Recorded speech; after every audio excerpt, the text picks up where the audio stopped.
Assalamualaikum anak-anak yang hebat. Salam sehat dan salam sejahtera buat kita semua. Semoga anak-anakku semua dalam keadaan sehat dan tetap semangat untuk belajar.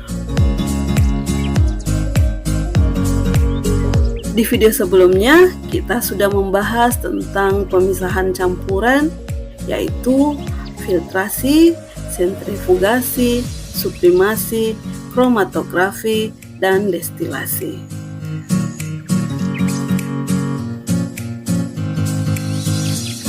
Anak-anakku yang hebat, apakah kalian pernah mengamati besi yang berkarat? Kira-kira apa ya yang menyebabkan besi tersebut berkarat? Mau tahu jawabannya? Mari nonton video ini sampai selesai ya. Jadi di video ini kita akan mempelajari tentang perubahan suatu materi atau zat.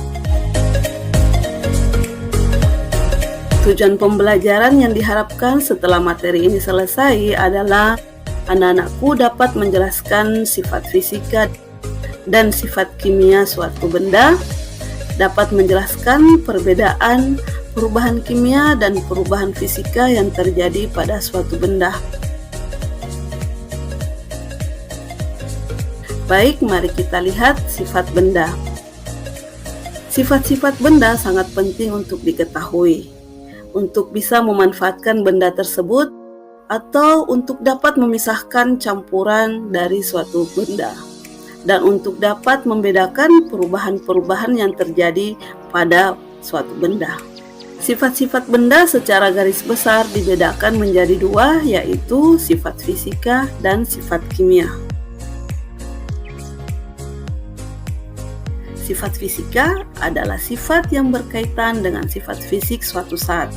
Misalkan warnanya, baunya, bentuk suatu benda, kelarutannya, kemudian wujud benda tersebut, ukuran partikel, daya hantar, massa jenis, titik leleh, dan titik beku.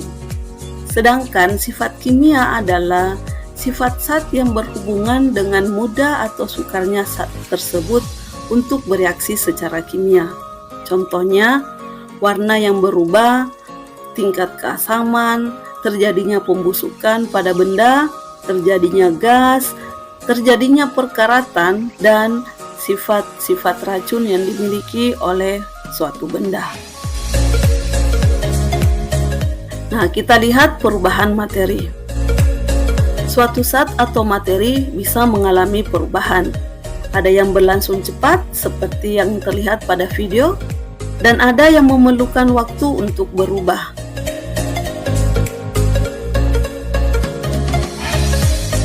Perubahan pada suatu materi dapat berlangsung melalui dua cara, yaitu perubahan fisika dan perubahan kimia. Ya, perubahan fisika adalah perubahan zat yang tidak disertai dengan terbentuknya zat baru. Sedangkan perubahan kimia adalah perubahan yang menghasilkan zat baru yang sifatnya berbeda dengan zat semula. Nah, contoh perubahan fisika di sini adalah seperti yang terlihat pada video adalah mencairnya es batu. Beberapa perubahan fisika yang bisa diamati di sekitar kita yaitu satu, perubahan wujud. Perubahan wujud di sini dari padat ke cair, dari cair ke gas, ataupun sebaliknya dari gas ke padat, dari cair ke padat. Dua, perubahan karena pelarutan. Contohnya gula yang dilarutkan dalam air. Tiga, perubahan bentuk. Contohnya pohon yang diubah menjadi kayu atau papan. 4. Bola lampu yang menjadi panas karena menyerap energi listrik. 5. Beras yang diubah atau yang ditumbuk menjadi tepung beras.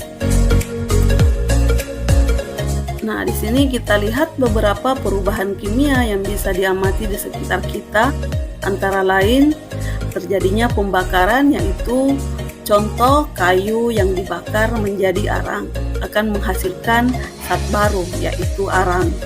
2. Perkaratan. terjadinya reaksi antara logam, air, dan oksigen. 3. Pembusukan, misalkan nasi yang menjadi basi, roti yang berjamur, ataupun buah-buahan yang menjadi busuk.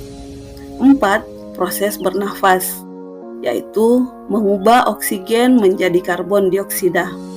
5. Fermentasi, contohnya pembuatan tape, tahu, dan tempe, serta masih banyak lagi perubahan kimia yang bisa kita lihat di sekitar kita.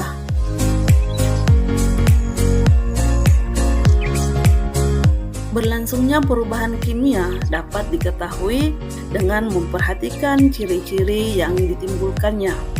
Contohnya, terbentuknya zat baru.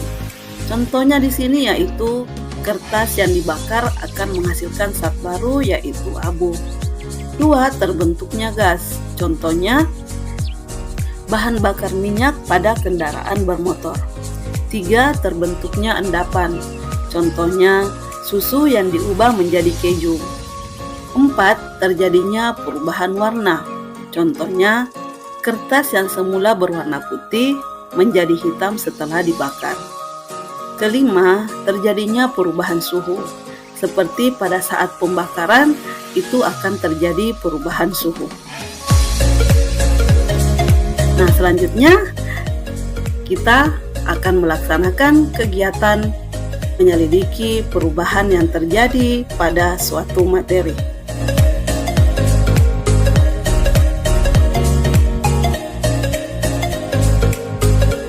Baik anak-anakku, demikianlah tadi pembahasan kita tentang sifat-sifat materi dan perubahan-perubahannya.